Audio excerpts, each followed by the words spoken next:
Bueno, disculpen por los inconvenientes. Yo me voy a sacar el tapaboca para poder presentar, así me escuchan mejor, si no les molesta. Eh, Como decía Andrés, Adán y Cris, para nosotros es un honor realmente poder estar hoy participando aquí.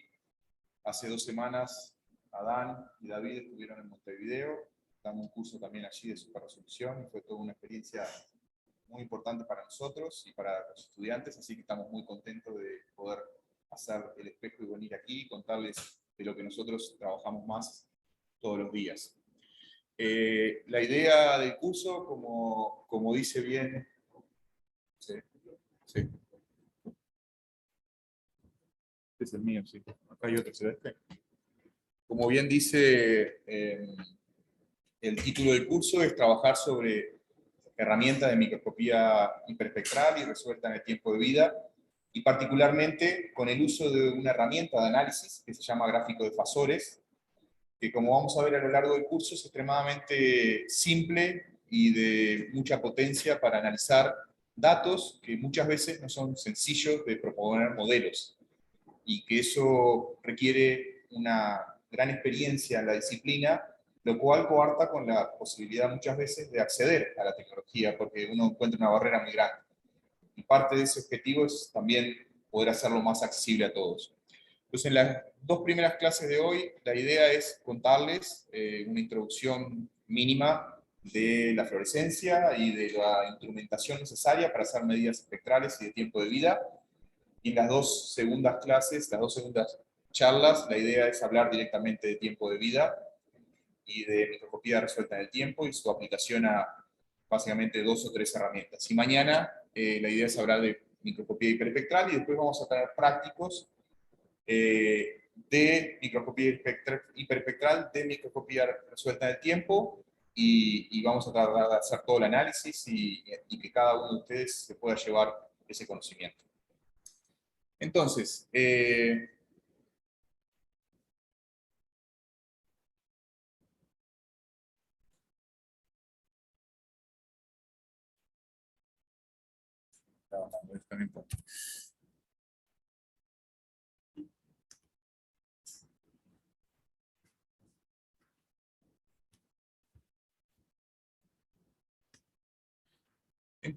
¿qué es la fluorescencia? Bueno, la fluorescencia es básicamente la luz emitida por un átomo, una molécula, posterior a un proceso que tiene un tiempo, y ahora vamos a ver cuánto es ese tiempo, y ese proceso es extremadamente,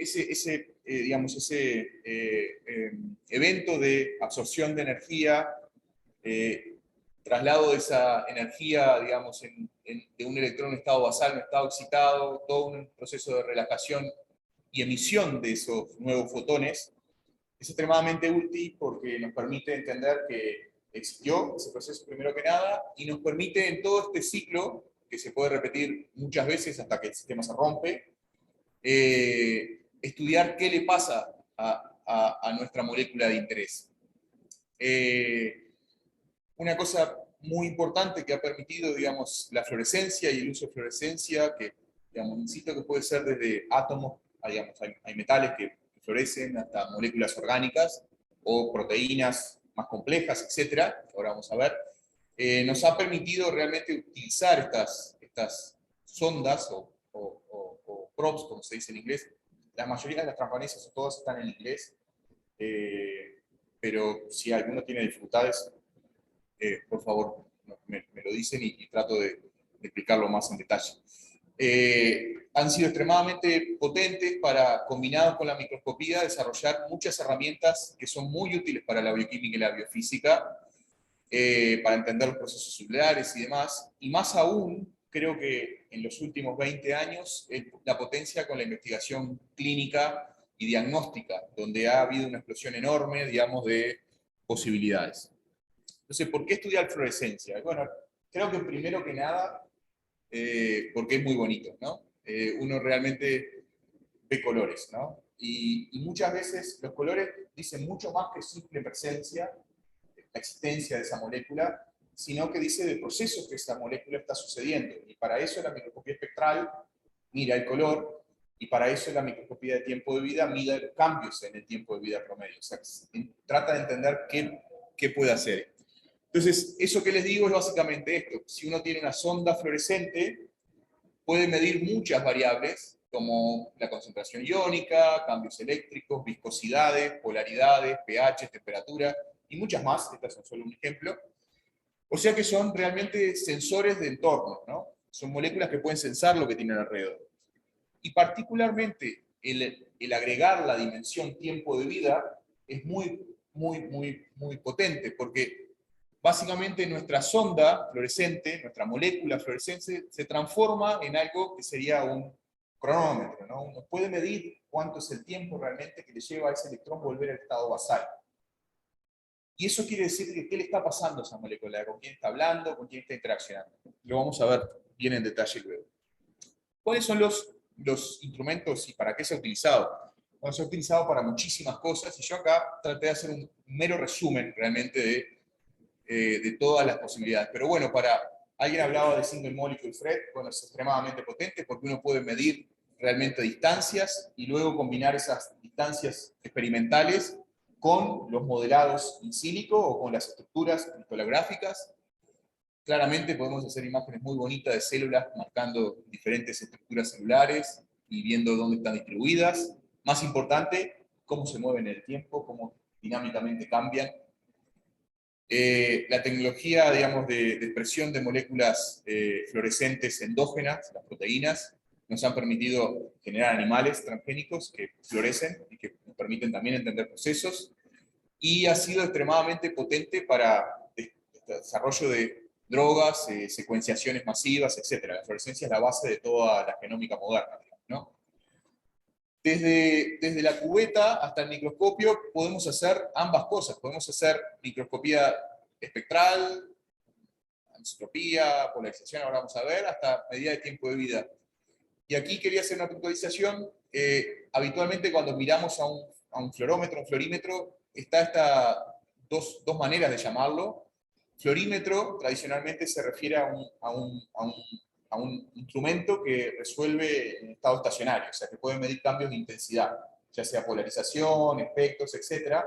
Y cuando hablamos de fluorómetro, quiere decir que estamos resolviendo en el tiempo, o sea, tenemos medidas de tiempo de vida. Y es una discriminación que a veces se confunde cuando uno dice florímetro, fluorómetro. Pero todo lo que podíamos hacer en una cubeta hace, diría, 20, 25, 30 años que empezamos a poder hacerlo en un microscopio. Y podemos medir espectros, podemos medir polarización, podemos medir tiempo de vida. Y como dice un buen amigo, Dave Jason, que vale decir que me prestó muchas de las diapositivas que voy a hablar hoy aquí, básicamente nuestra cubeta ahora se transformó en un píxel. Y podemos tener millones de píxeles, que son millones de cubetas, y uno las entiende de esa manera. Después tenemos sistemas de high throughput, como son los instrumentos para leer placas de lisa, y podemos tener placas de lisa de 96, 300 y pico, un montón. Y como ustedes tienen aquí también en el instituto, tienen para hacer medidas de fluorescencia intravital en estos instrumentos como el Extreme de Bruker. Bueno, virtualmente, ¿qué podemos ver con la fluorescencia? Básicamente se pueden definir en estos 5 campos grandes todo lo que hacemos de fluorescencia. Todo. Básicamente son la emisión de espectral, la excitación de los espectros, los cambios de rendimiento cuántico, los cambios de polarización o anisotropía y las medidas de tiempo de vida. Todo lo que hacemos de microscopía y fluorescencia en cubetas se resume en estos 3, o variaciones o combinaciones de estos 3. Por las dudas, todas las diapositivas van a estar disponibles, así que si no quieren sacar apuntes, van a estar allí. Bueno, el diagrama de Perrin-Chablowski nos dice de que si tenemos una molécula en el estado, digamos, basal, y le damos una energía, una luz de la longitud de onda adecuada, esa molécula va a elevar sus electrones a estado excitado, y luego de ciertas interconversiones internas puede sufrir 2 caminos. El más probable es que florezca. Y el menos probable es que haya una interconversión con un sistema de un orbital terciario y que esa emisión sea mucho más lenta porque es una transición prohibida. Entonces, particularmente lo que me interesa ver de aquí, porque es importante, es los tiempos de las cosas. Los procesos de excitación suceden en 10 a la menos 15, o sea, en femtosegundos. Los procesos de interconversión interna suceden en tiempo de picosegundos, ¿no? 10 a la menos 12. Las medidas de fluorescencia de tiempo de vida están en el orden de nanosegundos. Y este proceso de fosforescencia ocurre en segundos o microsegundos. O sea que literalmente, entre fluorescencia y fosforescencia podemos explorar cosas muy distintas, porque hay tiempos para que sucedan las cosas muy distintas. Y eso va a tener que ver, por ejemplo, con la anisotropía, con el quenching, en el caso de la fosforescencia, perdón. También existe la fluorescencia, pero aquí hay mucho más tiempo para que la fluorescencia sea apagada. Y en el proceso de absorción es interesante de que realmente es un proceso muy, muy rápido. Necesitamos que los fotones lleguen a tiempo. Y eso va a ser importante para la excitación de dos fotones. Entonces, la emisión del espectro, típicamente, a una longitud de onda fija, los fluoróforos tienen un espectro que es invariante, ¿no? Y cambia de color dependiendo de sus características químico-orgánicas, ¿no? Cuáles son los sustitutos, la distancia entre el aceptor y el dador, de fluorescencia, etc. Y podemos tener, yo qué sé, quinina sulfato, rodamina, fluoresceína, bromuro de tidio, y cada una de ellas las puedo excitar casi que todas con la misma longitud de onda, pero van a tener claramente espectros muy distintos, ¿no? Cuando uno mira el espectro, lo interesante es que en la solución los espectros son invariantes. Y eso vamos a ver qué quiere decir, que un espectro sea invariante. Quiere decir, ahora lo vamos a ver en un segundo, que básicamente su forma es la misma. Y ahora tendremos que intentar por qué. Siempre los espectros son a una longitud de onda mayor que la longitud de onda o el espectro de excitación. Y eso tiene que ver particularmente con este proceso de aquí. Cuando se absorbe cierta longitud de onda, en todo este proceso hay cierta pérdida de energía en el sistema. Y esa pérdida de energía se explica como una emisión de una energía menor, por lo cual una longitud de onda mayor, ¿no? Lo otro interesante es que la mayoría de los espectros de excitación son un espejo, digamos, de la emisión. Y eso también no es siempre así, pero para algunos fluoróforos muy estructurados son así. Entonces, ¿qué quiere decir que los espectros son invariantes? Quiere decir de que si yo uso diferentes longitudes de onda de excitación, en este caso el fluoróforo es fluoresceína, el espectro cambia. Claramente lo que está cambiando aquí es el cambio del rendimiento cuántico. Ahora lo vamos a ver. Como vemos, a 470 hay mucho más fluorescencia que a 280 y a 375. Ahora, si normalizamos este espectro, todos los espectros son iguales. No hay un cambio espectral. La fluoresceína no cambia su espectro de emisión independientemente del espectro de excitación. Eso es particular de la fluoresceína. Hay otras moléculas que sí lo hacen, sí lo cambian.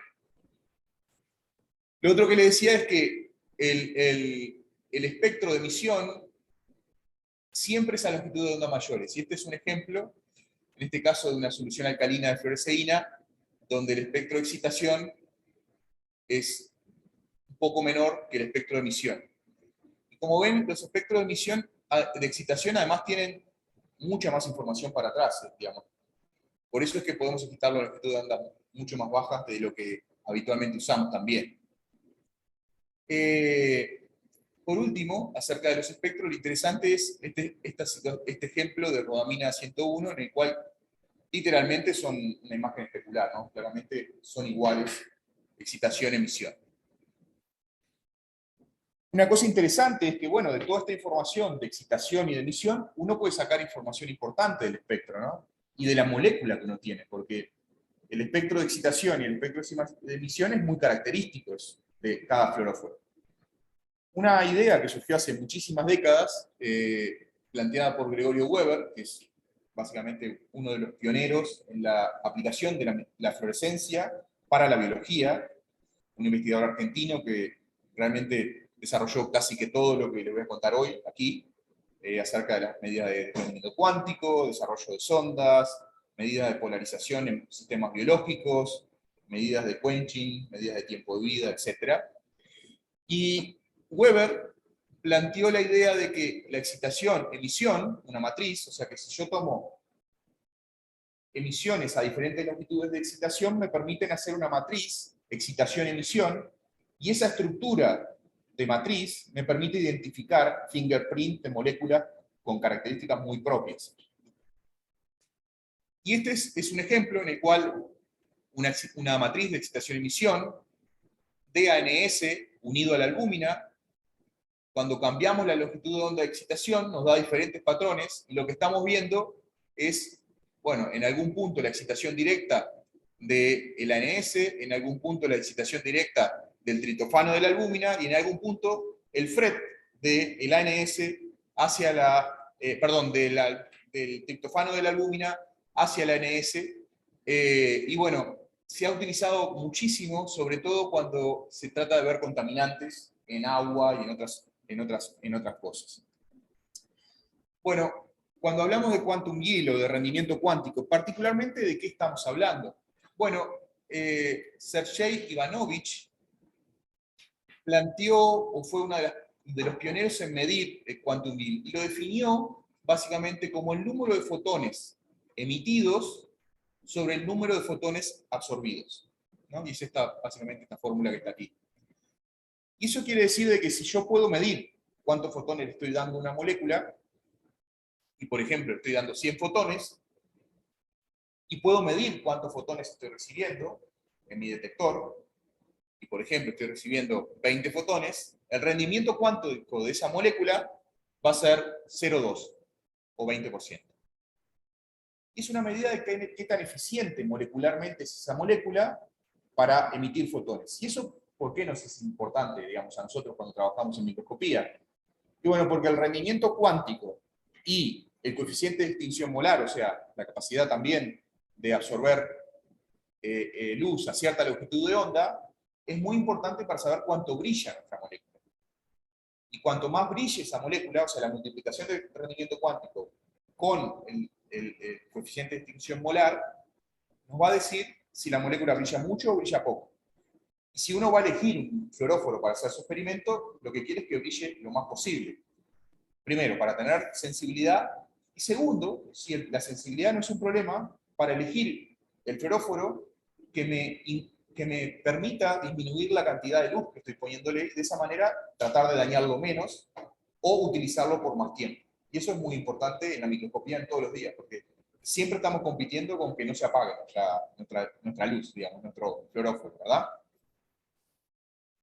Medir el rendimiento cuántico no es tan sencillo, porque habitualmente se hace de una manera que se mide midiendo cambios de tiempo de vida, midiendo cambios de intensidad, combinaciones de tiempo de vida e intensidad, y a partir de eso, por ejemplo aquí, rodamina 101 en etanol a 20 grados, se define como 1. Todos los otros fluoróforos aquí, benceno, triptofano, naftaleno, etc., están referidos al rendimiento de este. Ya son comparativos de la rodamina.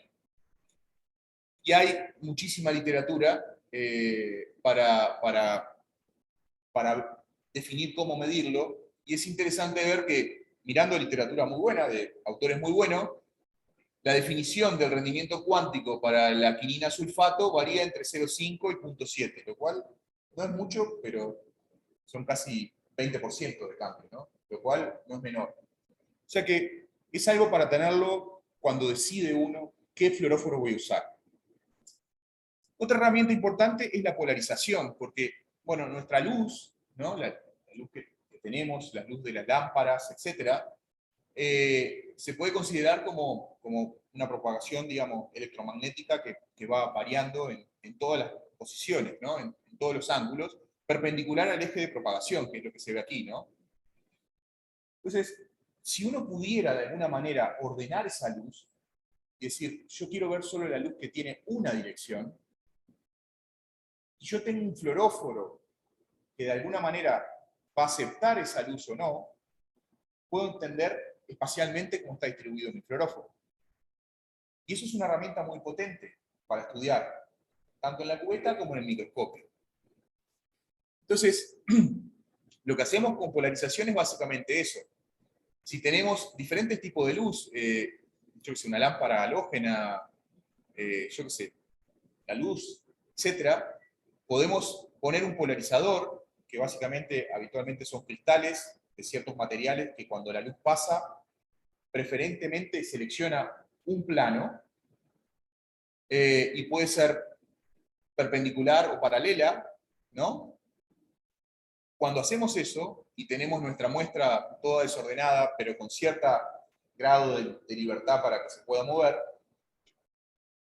la luz excitada, si las moléculas son excitadas con una luz paralela, en este caso, la emisión la podemos medir en una versión paralela o perpendicular. Y esto nos va a decir cuánto el fluoróforo está rotando. Y aquí es muy importante dos cosas. Un aspecto muy importante es el tiempo de vida, porque la polarización se relaciona con el tiempo de vida. ¿Y eso por qué? Si tenemos una molécula con un tiempo de vida muy largo, es posible que durante el tiempo de vida la molécula pueda rotar entre la excitación y la emisión, por lo cual va a depolarizar mucho más la luz que yo le estoy entregando para excitarse. Cuando el tiempo de vida se acorta, la polarización no va a permitir que suceda, porque va a emitir antes de que pueda rotar. Entonces, eso es un aspecto interesante cuando uno piensa en polarización, siempre tener presente el tiempo de vida y siempre pensar si hay algo en mi sistema que mi tiempo de vida puede haber cambiado durante el proceso. Porque podemos ver cambios de polarización que no sean realmente simplemente cambios de rotación, simplemente sean acortamientos del tiempo de vida. No sé si se entiende eso. Entonces, para medir, básicamente se hace eso, se hace la medida de polarización, que es la intensidad paralela o la intensidad total, sumado a la intensidad de ambos. Y eso también es muy importante porque la fórmula de polarización es aditiva. Quiere decir que si yo tengo varios procesos de polarización, todos mezclados, yo puedo proponer una solución matemática descomponiendo sus componentes y sus factores exponenciales, etc. Y eso es muy valioso. Tradicionalmente en el campo se usan dos maneras, polarización y anisotropía. La anisotropía no es otra cosa que una correlación de la polarización, simplemente con un término aquí que modifica la fórmula y que además modifica el rango. Como ven, la polarización va entre +1 y -1, teóricamente, en la realidad no, y la anisotropía va entre +1 y -0,5. Entonces, ejemplos de polarización puede ser la unión de una molécula a una proteína. La molécula rota por sí misma y lo que podemos ver es la movilidad de la molécula fluorescente y la movilidad total del sistema. Entonces, si nosotros podemos medir eso, podemos medir lo que se conoce como local motion, que sería la movilidad del fluoróforo, y al mismo tiempo la movilidad total del sistema. Y con eso se ha utilizado enormemente en cubetas para, yo sé, medir radios hidrodinámicos de moléculas, para medir interacción o no de una molécula, y es la base de muchos kits de análisis de drogas y de análisis, digamos, de contaminantes, etcétera, porque es muy, muy sensible y uno puede medirlo muy, muy fácilmente. Sí, claro, por favor. ¿Cómo puedes diferenciar entre si la molécula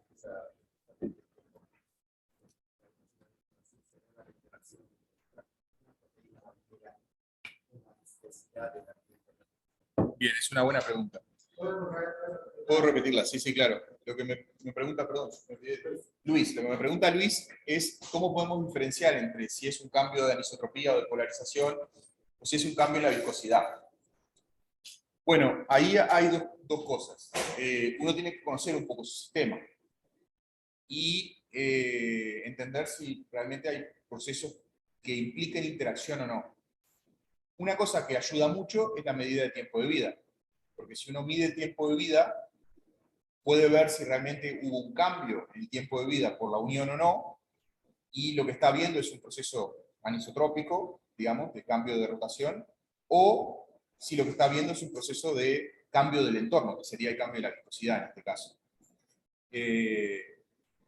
Después, también, digamos, uno puede proponer sistemas más complejos, en el cual propone de que, bueno, yo creo que hay un cambio de viscosidad, porque mi sistema me indica que hay algún otro marcador, yo sé, cambio en el índice de refracción o alguna otra cosa, y al mismo tiempo propongo unión a un ligando.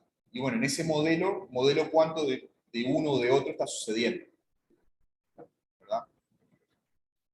Entonces, una cosa, no sé si sí, gracias. Y una cosa que también es interesante de esto es que uno lo puede usar también para medir microscopía. Y lo que uno hace básicamente es utilizar un sistema de detectores que pueden ver la luz con la polarización paralela o perpendicular. Y claramente es muy útil cuando uno quiere ver cosas muy ordenadas, ¿no? Cosas que realmente tienen una dirección y no otra. Y bueno, estas son medidas de faloidina con Alexa Fluor, y aquí ven cómo cambia, digamos, la polarización. Esta es la dirección de la polarización de las moléculas de Alexa Fluor unidas a la faloidina en una célula.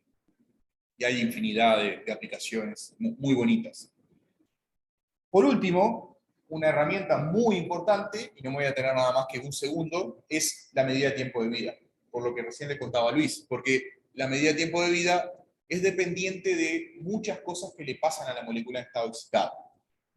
Pero tiene una ventaja muy importante sobre las medidas de intensidad tradicional, y es que la medida de tiempo de vida es invariante de la concentración. O sea, por más que yo tenga muchas moléculas o pocas moléculas, el tiempo de vida es intrínseco, no cambia con la concentración. Y eso, cuando uno quiere hacer medidas, por ejemplo, de FRET o incluso de polarización, etcétera, puede jugarle una mala pasada en células, porque la distribución puede no ser aleatoria, puede ser, digamos, tener un rol, que haya más concentración de la molécula en un lado y menos en la otra. Entonces, cuando relaciono intensidades, se me puede estropear, digamos, si no hago las buenas calibraciones. El tiempo de vida es invariante de eso, y eso es muy bueno. En las siguientes dos clases vamos a hablar mucho de esto, así que no voy a detenerme mucho, pero básicamente estamos midiendo esto. Si tenemos un decaimiento, estamos midiendo el tau, que es cuando esto es 1 sobre E. Entonces ahora, rápidamente, los 10 minutos que me quedan, voy a tratar de contarles un grupo importante de sondas fluorescentes que están, digamos, muy interesantes para utilizar, digamos, en muchas de las medidas que después vamos a hacer. Y empecemos por lo más sencillo, que es lo que trae la naturaleza. Los 3 aminoácidos fluorescentes, la fenilalanina, la tirosina y el triptofano, han sido extremadamente útiles para estudiar proteínas, porque las proteínas lo tienen. Y vamos a ver después, con las medidas de tiempo de vida, que es interesante porque uno puede saber si tiene más de un triptofano, digamos, cuánto contribuye cada uno, o puede no interesarnos cuánto contribuye cada uno y entender el concepto entero de toda la fluorescencia de los triptofanos y cómo cambian en el tiempo, por un tratamiento de naturalización, etc. Y es muy potente. Lo interesante es que todos ellos se excitan a longitudes de onda un poco distintas, y uno puede elegir solo excitar triptofano para longitudes mayores de 290, 300, y puede venirse un poco más atrás y excitar también la tirosina, o un poco más atrás excitar la fenilalanina, y hasta incluso puede también estudiar iteraciones FREC de tirosina, triptofano, etc. Y ahora vamos a ver después cómo es eso. Después hay un enorme número de fluoróforos extrínsecos, que se unen no covalentemente a moléculas, en particular los ANS, los TNS y demás han sido muy útiles para pegarse a proteínas, estudiar los cambios conformacionales de proteínas. Los cambios conformacionales de proteínas le dan cambios en la intensidad, cambios en el tiempo de vida, y en base a eso uno puede inferir qué le está pasando a su molécula de interés. En la década de los 2000, en ese momento era Molecular Probes, hoy en día es Thermo Fisher, desarrolló este grupo de moléculas que se llaman Alexa Fluor, que realmente permitieron ampliar enormemente la microscopía, porque teníamos una molécula que se podía unir covalentemente a proteínas y podíamos tener todos los colores que quisiéramos, desde el azul hasta el rojo más lejano. y empezábamos con Alexa Fluor 350, 430, 488, 532, 568, 569, y hoy en día esta paleta es inmensa, mucho más grande, hay más de 20 Alexas, todos ellos con muy buen rendimiento cuántico, lo cual quiere decir que brillan mucho, y muy útiles porque la química orgánica ha permitido que se utilicen para unirse a diferentes aminoácidos reactivos de proteínas. Particularmente, tradicionalmente se usaban las aminas, pero también tioles y muchas otras posibilidades. Bueno, esto es lo que le decía recién. Digamos, tradicionalmente las lisinas y las cisteínas han sido lo clásico, donde si uno tiene una proteína, su fluoróforo tiene un grupo reactivo que puede reaccionar covalentemente y ya es un proceso que no se vuelve atrás. Y bueno, toda la tecnología de anticuerpos fluorescentes y demás tiene que ver con esto, ¿no? Después hay otro grupo muy importante de fluoróforos que están relacionados con lípidos y que mayoritariamente son lípidos modificados. Entonces tenemos los pirenos unidos a fosfatidilcolina, por ejemplo, y estos pueden tener diferente profundidad y con eso podemos también estudiar propiedades, digamos, de penetración del agua, interacción yo qué sé, un péptido con esto, y si está más afuera, está más adentro, si el péptido coenchea o no coenchea, yo qué sé, hay una cantidad de alternativas. Los NBD, que son sensibles al entorno, o sea que los cambios de dinámica de la membrana dan cambios en la fluorescencia, cambios espectrales y cambios de tiempo de vida. La rodamina, que son muy estables, son muy, muy brillantes, y por ejemplo estos lípidos segregan por fases, o sea, tienen afinidad por una orden de membrana particular, y entonces se van hacia una y no hacia otra, entonces podemos identificar la presencia. Los BodyP, que también tienen la posibilidad de ser unidos a diferentes fosfolípidos, ir a diferentes targets dentro de la célula. Y esta es una mera lista, hay una lista enorme, en completo crecimiento todo el tiempo. Pero en particular quería hacer foco en uno, que es un grupo de moléculas que yo he trabajado mucho, también sintetizado por Gregorio Weber, que son básicamente las moléculas derivadas del dimetilaminonaphtaleno, y que tienen como peculiaridad que en el estado excitado se genera básicamente una transferencia de carga aquí, tenemos una carga parcial positiva, una carga parcial negativa, y este dipolo que se genera aquí es muy útil para interaccionar con el entorno más cercano. O sea que es sensible básicamente a la polaridad, y estos son básicamente espectros de Prodan, que en este sustituto aquí tiene un propilo. El Laurdan es la molécula clásica para estudiar en membranas, y es muy, muy útil para eso.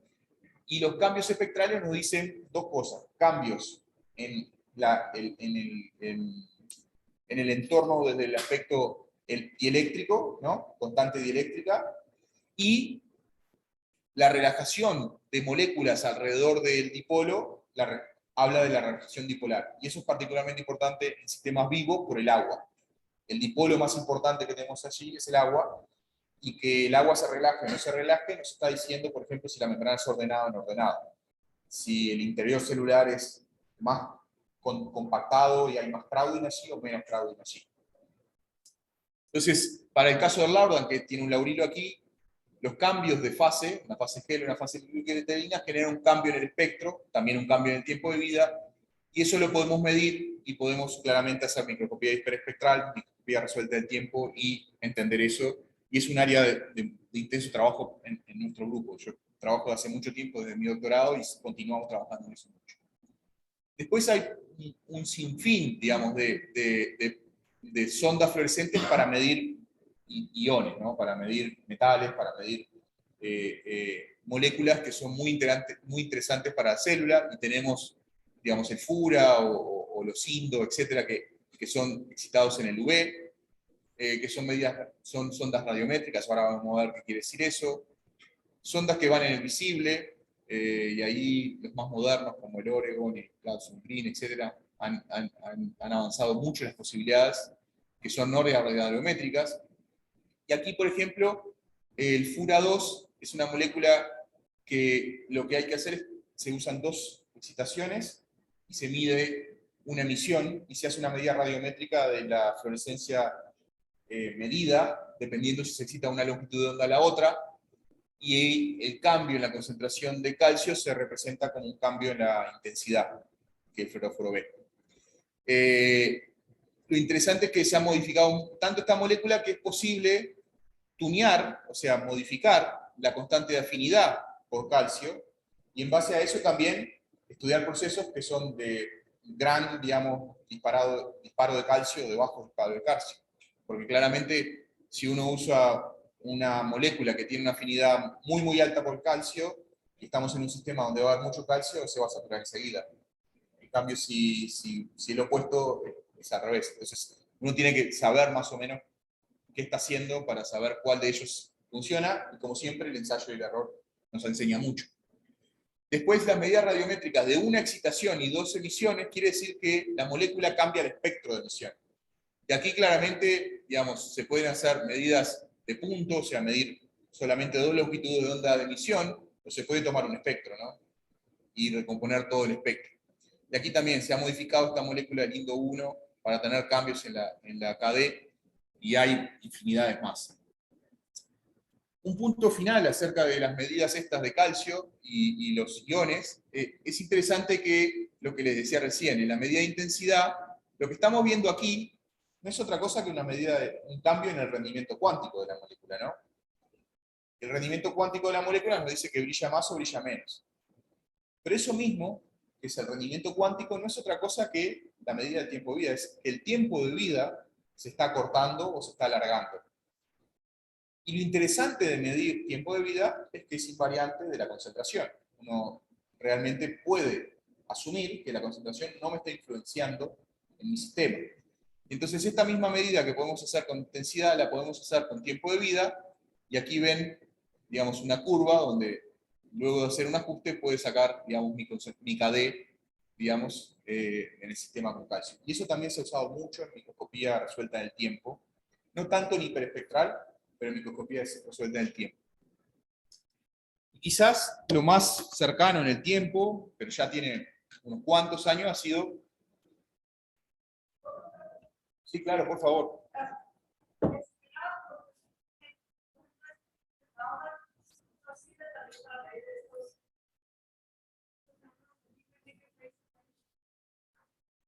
Bueno, ¿cómo es tu nombre, perdón? Nuria. Nuria me preguntaba si el Laurdan era una buena herramienta para medir las separaciones de fases líquidas. Imagino te refieres a las separaciones de fases líquidas de proteínas y ARNs dentro de la célula, los organelos y membranas, o de las membranas. Exactamente. Bueno, realmente es un área en el que estamos trabajando, investigando. Todavía probando algunas cosas. El Laurdan verdaderamente no es útil porque tiene mucha afinidad por las membranas y no se reparte. Pero hay variantes de ellos que sí se reparten, y tenemos, digamos, de hecho, parte de la tesis de doctorado Marcela trata de eso, entender las separaciones de fase y cómo el agua dentro de esas separaciones de fase tiene un rol. Claramente tiene un rol, y es una herramienta así muy potente. Encantado de discutir más en contacto de lo que estamos haciendo.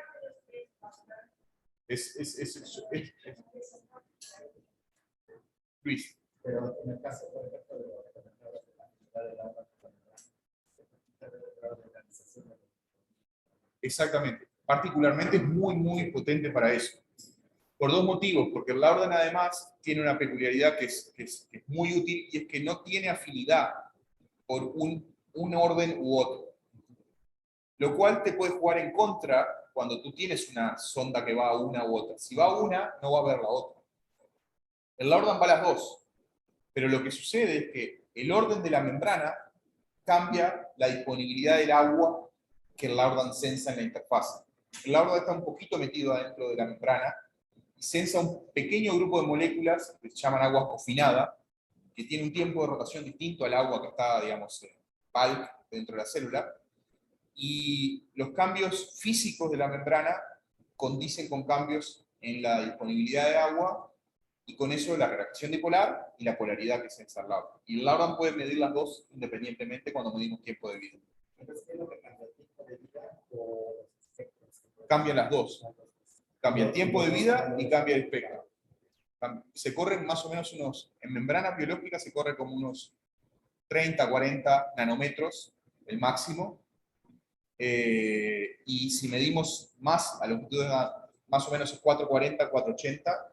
Si medimos más hacia los 500 nanómetros, podemos ver al agua, directamente la reacción dipolar del agua. Y la medida de tiempo de vida y el FNIM es realmente muy potente en eso. Nosotros hemos usado mucho eso. Tenemos varios trabajos que le hemos sacado del jugo, como decimos en Uruguay. Sí. Claro. En el caso de cáncer, que es un intolerante cuantitativo de 40 es lo que la diferencia con el tiempo de vida. El tiempo de vida es un valor más cuantitativo de los valores. Sí, ¿el calcium cuál es? Calcium green. Calcium green.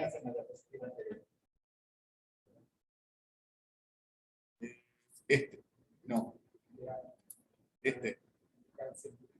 Yo la verdad que no lo he usado, no he medido calcio, pero es una medida radiométrica, no recuerdo si tiene cambios de intensidad o de cambio de...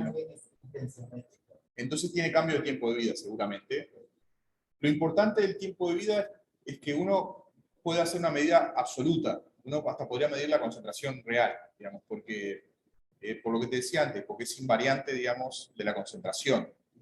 Entonces uno puede, digamos, sacar una medida cuantitativa más, digamos, más robusta, diría, que las medidas de intensidad, sobre todo porque la mayoría de las veces los procesos de calibración, digamos, no son tan sencillos, digamos. Cómo tengo cero, cómo tengo todo, ¿no? Entonces ahí es muy útil. Claro. En cambio, la vida media siempre está asociada a un cambio. No, puede que no. Lo que nos pregunta Dan es si el cambio de vida media tiene asociado al mismo tiempo un cambio espectral. Puede y puede no. Ambas son verdad. Hay casos como el del calcio aquí, que ves que el espectro es invariante realmente. Si uno normalizara todo esto, todos son iguales.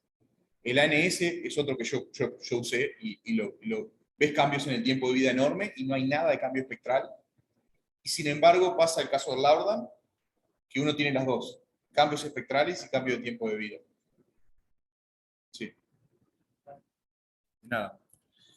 Y bueno, con el descubrimiento de las proteínas, digamos, fluorescentes, Shimomura realmente abrió un espacio enorme, digamos, para la biología. Y siempre me gusta hacer esta anécdota, no sé si todos la conocen, pero Shimomura purificó a la proteína, ¿no? Digamos, no sabía cuál era el gen ni nada. Y para poder purificarla, básicamente tuvo que sacrificar 3.000 aguavivas, que es más o menos 1,5 toneladas de aguavivas, y solo pudo conseguir 70 miligramos. Y es muy bonito ver el aparato, que en su paper original está descrito, cómo lo hacía, porque claramente hacerlo a mano era muy difícil. La fluorescent protein está en el borde, digamos, ¿no? Del centrifuge. Y tenía una cuchillita que él iba como sacando el pedacito hasta que logró hacer, digamos, la cantidad suficiente y quedarse con esos 70 miligramos. Pero gracias a eso nosotros, digamos, hemos podido aprovechar mucho y bueno, luego después los otros premios Nobel, digamos, encontraron la información genética y han hecho esto, básicamente. Poder empezar a descubrir nuevas moléculas fluorescentes e incluso poder modificar proteínas fluorescentes para hacerlas más robustas, menos fotoblanqueables, digamos, con diferentes cambios de color, con diferentes complementaciones, etcétera, que han sido realmente muy potentes. Y quería hacer un punto aquí que es, no sé si todos conocen, pero el Fluorescent Protein Database, que está liderado por Tilly Lambert, tiene una base de datos enorme, 794 proteínas fluorescentes, todas o la mayoría con sus espectros, medidos de rendimiento cuántico, tiempos de vida, etcétera, información de paper, que es muy recomendable si uno quiere saber y entender qué otras proteínas tienen. El año pasado, después le voy a poner un link en el curso de microscopía avanzada que organizamos en Uruguay, invitamos a a un investigador que nos dio una charla muy buena sobre las posibilidades de diferentes proteínas y después se las voy a pasar, porque ahí hay información para los que usan proteínas fluorescentes muy rica. Y bueno, quería cerrar con 2 diapositivas, o 3 que me quedan, que es, bueno, los ensayos de complementariedad han sido muy útiles para saber, digamos, si esta molécula interacciona con esta.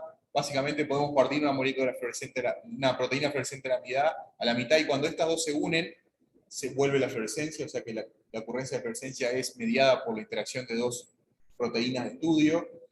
Otra posibilidad es el desarrollo de sensores fluorescentes, y eso lo voy a contar luego de tarde, en el que, digamos, 2 moléculas fluorescentes pueden interaccionar. El desarrollo de estas proteínas ALO y SNAPTAG, en el cual tenemos una dehalogenasa, esta otra es también una proteína, una enzima que une con el grupo químico adecuado, digamos, un fluoróforo. Esto ha permitido hacerlo endógenamente, digamos así. Esto habitualmente lo hacíamos afuera de la célula y después tratábamos de poner las proteínas adentro. Ahora podemos poner fluoróforos orgánicos, marcar proteínas dentro de las células, y eso es muy, muy potente, sobre todo para muchas de las cosas que se hacen con super resolución, porque la industria, digamos, de desarrollar, la industria o la investigación de desarrollar moléculas fluorescentes cada vez más brillantes empuja mucho. Y aquí le quería contar dos ejemplos. Uno es esto de los fluorogen, que Arnaud Gautier ha sido pionero, en el cual tiene una proteína que cuando une a la molécula orgánica, si no está unido a la proteína, prácticamente no florece, tiene un rendimiento cuántico muy chiquito, o sea, es negra. Pero cuando se une a la proteína de interés, el rendimiento cuántico aumenta 200, 300 veces, y uno puede ver fluorescencia. Y lo interesante es que, como este proceso es un proceso que es reversible, realmente se sucede muy rápido, no hay problema de blicheo, no hay problema de fotoblanqueo, porque siempre va a venir una nueva molécula, nueva, aunque yo la queme, y va a volver a ocupar el lugar. Y hasta ahora se podía hacer con muchos colores, pero solo uno a la vez, porque no habían muchas Wi-Fis, no habían proteínas distintas que reconocieran un fluoróforo de un color o de otro. En los últimos 2 años o 3, el grupo de Gautier ha logrado tener como 2 proteínas que pueden reconocer fluoróforos de uno o de otro color, y con eso hacer hasta ensayos de FRET, etc. Realmente es una tecnología muy potente.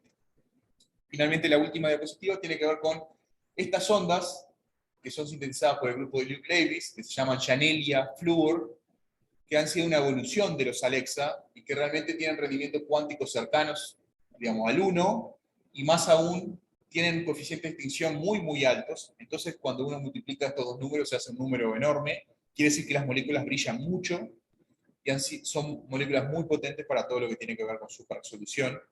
Y se les pone habitualmente los TAG para poder incorporarlos a ALO-TAG o SNAP-TAG. Nosotros la hemos usado y son muy buenos. Así que quería agradecerles a todos, recomendarles enormemente estos 2 libros para leer sobre fluorescencia y las diferentes posibilidades que la fluorescencia ofrece. En particular, este libro de Dave Jameson, que es un muy buen amigo, lo tengo en PDF, para los que lo quieran se los puedo pasar con gusto. Y quería agradecerle a Dave y a Susana Sánchez, que son 2 muy buenos amigos, que me prestaron muchas de las diapositivas que les conté hoy, y en particular a todos, y a las agencias que hicieron posible, a UCI, a MEXID, el Fondo Común, y al grupo, digamos, México-Uruguay, que estamos llevando este proyecto. Muchas gracias.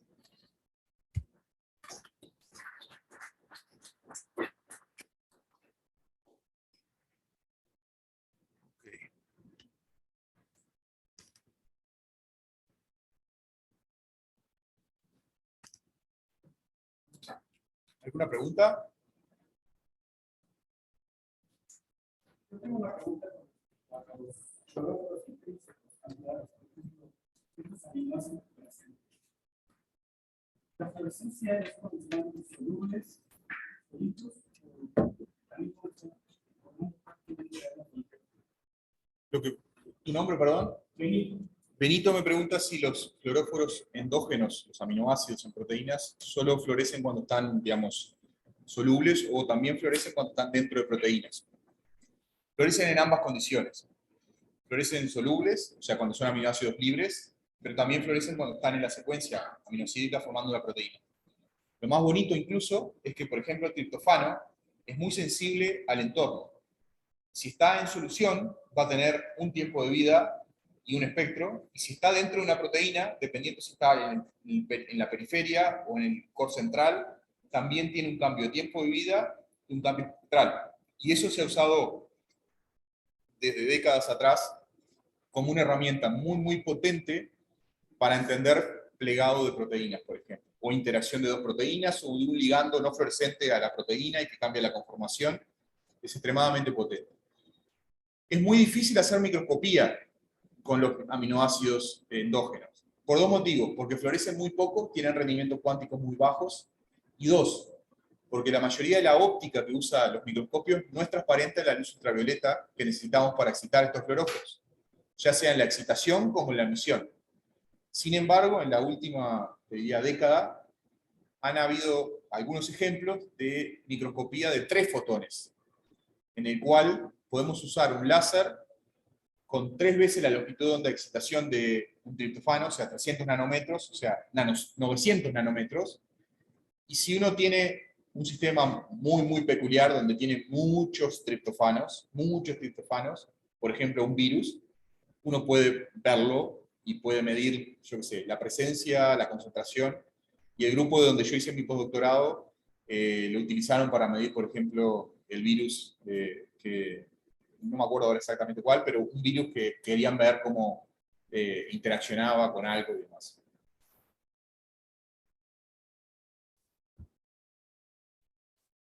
¿Todo bien, Chris, por ahí?